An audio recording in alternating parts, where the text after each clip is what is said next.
Je suis Doucouré Serge Justin Fréjus. Donc, j'ai eu les 32 ans septembre passé, le 29 septembre précisément passé. Donc, de formation, je suis ingénieur statisticien économiste, diplômé de l'École nationale supérieure de statistique et d'économie appliquée. Et en ce moment, je suis au cabinet du Premier ministre, précisément dans le secrétariat technique du CED, qui est en fait l'organe de coordination de tout le programme de l'une des plateformes partenariales entre la France et la Côte d'Ivoire, qui est issue en fait de l'initiative PPTE. Donc dans ce programme-là qu'on appelle le secrétariat technique du CED, je suis en charge du département du développement humain. C'est-à-dire le développement humain, c'est ce qui couvre un peu l'éducation, la formation, l'emploi et la santé. Donc initialement, avant d'être à la primature, j'ai fait quelques pas à la BCAO, à la Banque centrale, où j'ai travaillé sur les indices du commerce extérieur. Et après ça, le ministre de l'économie et des finances a demandé que je vienne dans son département. Donc c'est ce qui a été fait. J'ai été là-bas et j'ai principalement travaillé sur le programme économique et financier. Je représentais le directeur général de l'économie dans ce programme-là, qui est aussi la plateforme de discussion en fait, entre l'État de Côte d'Ivoire et le FMI, pour essayer de passer un peu en revue toute la politique, les repères structurels, les repères quantitatifs qui permettraient en fait à la Côte d'Ivoire d'atteindre le point d'achèvement de l'initiative PPTE. Donc j'ai un peu touché à toutes ces questions-là.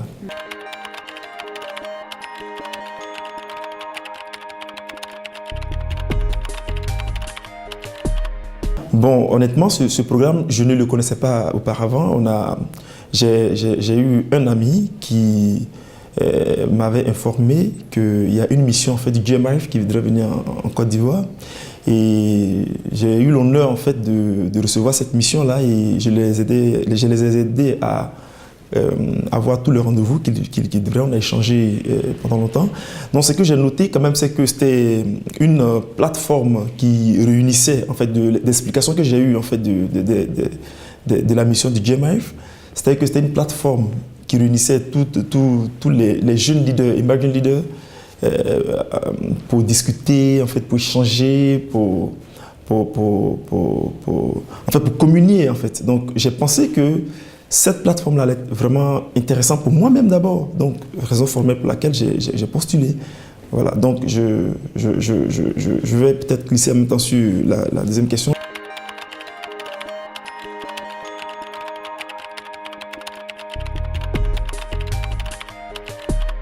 Voilà. Donc mes attentes sont énormes, hein, parce que là déjà, voyez-vous, moi de par ce que je fais, je suis presque impliqué en fait, dans la mise en œuvre en fait, de la politique de l'État dans mon pays.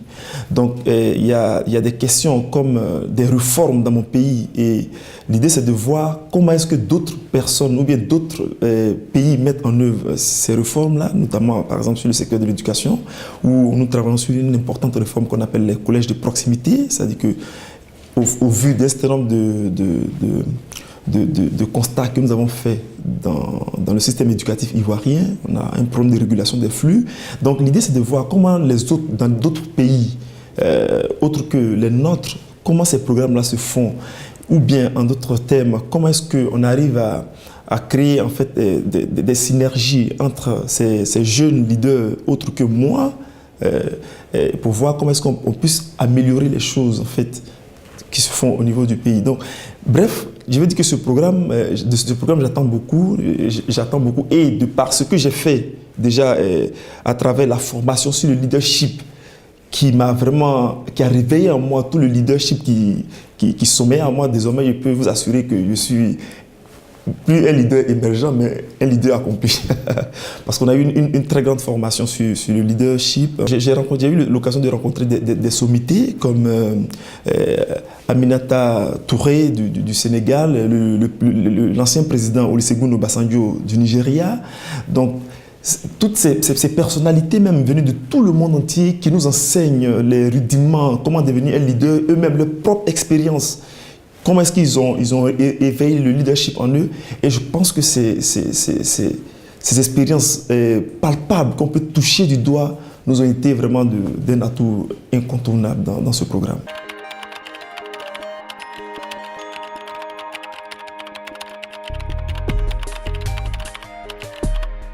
Ok, en fait, l'enjeu ici, il est quand même important, il est énorme dans la mesure où, en termes de perspective, ça va me permettre, en fait, de par l'interconnexion que j'ai eue avec d'autres emerging leaders, ça m'a renforcé davantage dans une des plus importantes réformes sur lesquelles nous travaillons en ce moment en Côte d'Ivoire, notamment la question en fait, des collèges de proximité. Bon, vous savez, je suis en charge du secteur de l'éducation et il y a plusieurs départements, l'éducation de base, l'enseignement supérieur et la formation professionnelle. Il y a plusieurs réformes dans ces types de départements, mais celui qui me tient à cœur, dont je voulais vous exposer ici, c'est celui de la question des collèges de proximité. De quoi s'agit-il en fait? Et on a le rapport d'étape sur l'éducation nationale qu'on appelle le RISEN, qui ressasse un peu en fait, toutes les statistiques en, fait, en milieu scolaire. Donc ces statistiques-là sont sans appel. Ils montrent que la probabilité de réussite d'une jeune fille et celui d'un jeune homme ne sont pas pareils en Côte d'Ivoire. Ça, c'est le premier tableau. Le deuxième tableau, ces mêmes statistiques-là révèlent que la probabilité de réussite d'un enfant qui est issu d'une famille pauvre et celui qui est issu d'une famille riche ne sont pas du tout pareils. Le troisième tableau, c'est que la probabilité de réussite d'un enfant qui est né en milieu rural et d'un enfant qui est né en ville ne sont pas pareils. Donc la conclusion, c'est qu'une jeune fille qui naît en milieu rural est condamnée en fait à ne pas réussir. En d'autres termes, les jeunes filles qui naissent en milieu rural et qui réussissent, en réalité sont des génies. Le constat, il est sans appel. Alors la question était de savoir comment est-ce qu'on fait pour trouver une solution à ce mal-là, disons. Donc, au niveau donc c'est en fait toute la réforme, la question de la réforme des collèges de proximité. Et là, il est question d'aller construire en fait des écoles, des collèges. Nous on parle de collèges quand on parle de la 6e à la 3e, mais dans des villages, centres. Puisque initialement, lorsque l'enfant a l'entrée en 6e, l'enfant doit quitter le village. Et généralement, bon, quand on a l'entrée en 6e, c'est des enfants à bas âge. Donc, à 12 ans, l'enfant doit quitter le village pour aller en ville. Et les réalités de la ville, souvent, font rupture avec ces réalités au quotidien au village. Parce qu'au village, tu peux vivre sur une longue période, même sans avoir même à toucher de l'argent, et tu peux vivre.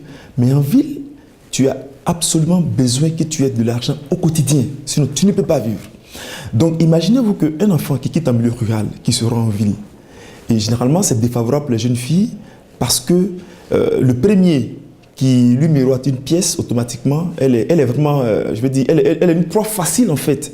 Et ce qu'on a noté chez nous, c'est que malheureusement, ce sont les professeurs et certains petits, je veux dire, qui n'en valent même pas la peine, qui posent le forfait en fait à ces jeunes filles-là. Et on a noté cette année, l'année passée, qu'environ 5% des jeunes filles qui étaient au collège ont été enceintes. C'est dû au fait que, quittant le milieu rural pour la ville, ils n'ont pas, je veux dire, une assistante au quotidien qui va leur permettre en fait de quitter en fait la dépendance en fait le fait d'avoir de l'argent constamment.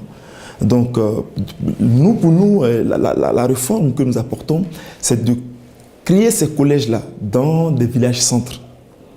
Les villages-centres, de sorte que le village-centre doit couvrir un rayon d'environ 3 à 4 km de CM2, de sorte que ces enfants, après l'entrée en 6e, font le collège dans ce village-centre-là. L'avantage que ça, c'est que l'enfant, après les classes, pourra retourner à la maison, ou bien même trouver un tuteur dans le village, mais comme c'est toujours dans un village, les réalités ne sont pas trop énormes par rapport à ce qui était auparavant. Mais le mieux, c'est que l'enfant aura eu le temps de la 6e à la 3e de développer une certaine maturité capable de lutter contre en fait toutes les péripéties qui pourraient arriver au niveau de la ville. Donc, entre autres, l'enfant aura eu le temps d'avoir l'éducation sexuelle, l'enfant aura eu le temps de développer certaines attitudes qui vont lui permettre en fait, une fois aller en ville, pour poursuivre en fait dans un lycée maintenant, d'être quand même, avoir une certaine maturité et puis affronter les réalités de la vie. Donc, pour la mise en œuvre de cette réforme-là, la question est de savoir que, bon, parce que dans les collèges, c'est des professeurs qui y enseignent. Les professeurs, dans leur formation, psychologiquement, ils ne sont pas formés pour aller dans des villages. Donc la problématique se trouvait à ce niveau-là. Comment est-ce que tu arrives à convaincre un professeur d'aller donner des cours dans un village irrésidé? Nous avons trouvé la parade. L'idée, c'est qu'avec le ministère de l'Éducation nationale, ils ont essayé de regarder, et ils ont regardé au niveau des instituteurs. Parce que l'instituteur, lui, dans sa formation, psychologiquement, il sait qu'il est appelé à aller servir dans un village. Parce que l'école primaire existe partout. Donc, eux, c'est dans ce corps-là que nous allons, qu'il est prévu de faire le recrutement en fait, de ces professeurs qui vont enseigner dans ces collèges. Des collèges que nous appelons des collèges proximité, mais en fait, pour la réduction en fait, des coûts, ce sera des enseignants bivalents. Des enseignants qui seront spécialisés dans 2 matières. En réalité, la majeure partie des enseignants le font dans le collège privé.